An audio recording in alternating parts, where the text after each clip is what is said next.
The first week of the 2026 era has officially come to an end in Barcelona, and one team has just sent a chill down the spine of the entire paddock. Welcome back to World Formula Apex. While the rest of the grid is still struggling with cooling nightmares, weight targets, and sensor glitches, Mercedes has essentially dropped the mic. They packed up their transporters and left the track a full day early. And they didn't leave because of a failure. They left because they have already won the shakedown.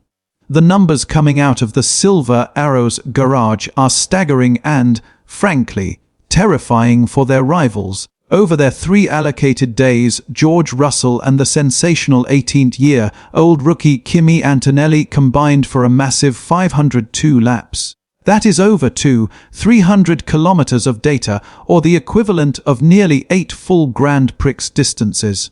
To put that in perspective, Russell's benchmark of 1:16, 445 set during the height of the testing window stands as the fastest time of the entire 5-day event. Mercedes isn't just fast, they are bulletproof.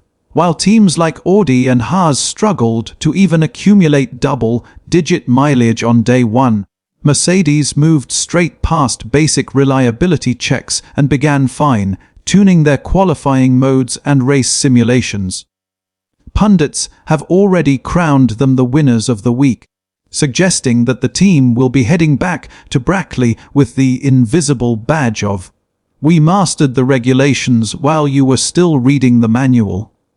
It feels like 2014 all over again, with Mercedes allegedly exploiting a power unit loophole involving thermal expansion that their rivals are now desperately trying to understand before the first race. This thermal loophole is currently the talk of the pit lane. Ferrari, Audi, and Honda have reportedly written to the FIA with a formal complaint. The issue centers on the new 16th C1 compression ratio limit. Rumors suggest that Mercedes and Red Bull, Ford are using advanced Conrod materials that expand when the engine reaches racing temperatures, while the engine measures at a legal 16Z1 when cold in the FIA garage. It allegedly expands to a more powerful 18E1 ratio at 100 degrees Celsius. This hidden boost could be worth up to 0.3 of a second per lap. And if the FIA doesn't issue a technical directive before Bahrain, the championship might be over before it even begins. But while Mercedes celebrates, a new mystery has emerged from the Aston Martin garage that has technical analysts scratching their heads. Eagle-eyed observers noticed a radical detail on Adrian Newey's first Aston Martin car, the AMR26. As Fernando Alonso hit the track for his final runs today, the central rear warning light was flashing blue instead of the standard red. In Formula One, blue lights are historically reserved for drivers without a super license, but Alonso is the most experienced man on the grid. This isn't a mistake, it's a technical statement. Paddock rumors are exploding. Some suggest it's a signal for a revolutionary energy harvesting mode linked to the new Honda power unit, while others believe it's a cooling indicator for Newey's extreme aero package. Aston Martin is keeping their lips sealed, simply stating it's not policy to share test details. But when the greatest designer in history changes the color of a light, the rest of the grid starts taking notes. The blue light mystery is the first real technical intrigue of 2026, and it hints that Aston Martin might be holding a secret weapon in reserve.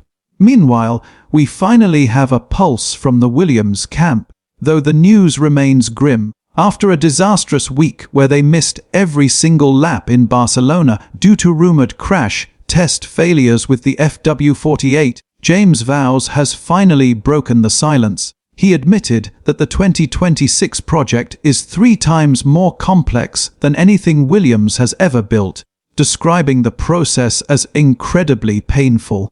While the team has now passed their homologation tests, they are starting the season in a massive hole. Vowles was coy about claims that the car is significantly overweight, some reports say by as much as 20 to 30 kilograms. He stated that no one truly knows the weight until the car is fully assembled in Bahrain. Without a single real world lap in Barcelona, they are banking everything on a private filming day. Can you really catch a flying Mercedes when your drivers, Carlos Sainz and Alex Albon, haven't even felt the vibration of the new engine yet? The pressure on Grove is immense, and the risk of being left behind is very real. And finally, we have to talk about the reigning champion. Lando Norris finally hit the track with the number 1 on his McLaren MCL40, but the reality of the 2026 regulations hit hard. Norris admitted the new machines feel incredibly powerful, surreal to drive, noting that the straight-line acceleration to 350 km per hour is much faster than previous years due to the tripled electrical output. However, McLaren's program appeared cautious, running short stints to monitor cooling. Every team is running a different energy deployment strategy, and right now, the gap between those who have found the thermal loophole and those who haven't is looking like a canyon. McLaren seems to have the aero, but do they have the thermal management to challenge Mercedes over a full race distance? The Barcelona shakedown is over, but the 2026 war has just begun. We've seen the dominance of Mercedes, the genius of Newey's blue light, the struggles of McLaren, and the heartbreak of the Williams delay. This is a new era of Formula One, where the rules are complex and the margins for error are zero. Is Mercedes truly untouchable, or is Ferrari sandbagging their true potential to shock everyone in Bahrain? Drop your thoughts in the comments below. I'm reading every single one to see who you think is leading the pack. Don't forget to subscribe to World Formula Apex for our full winners and losers documentary dropping tomorrow. We will be analyzing every sector time and every technical whisper to give you the most complete picture of the 2026 grid. I'm your host, and I'll see you at the Apex.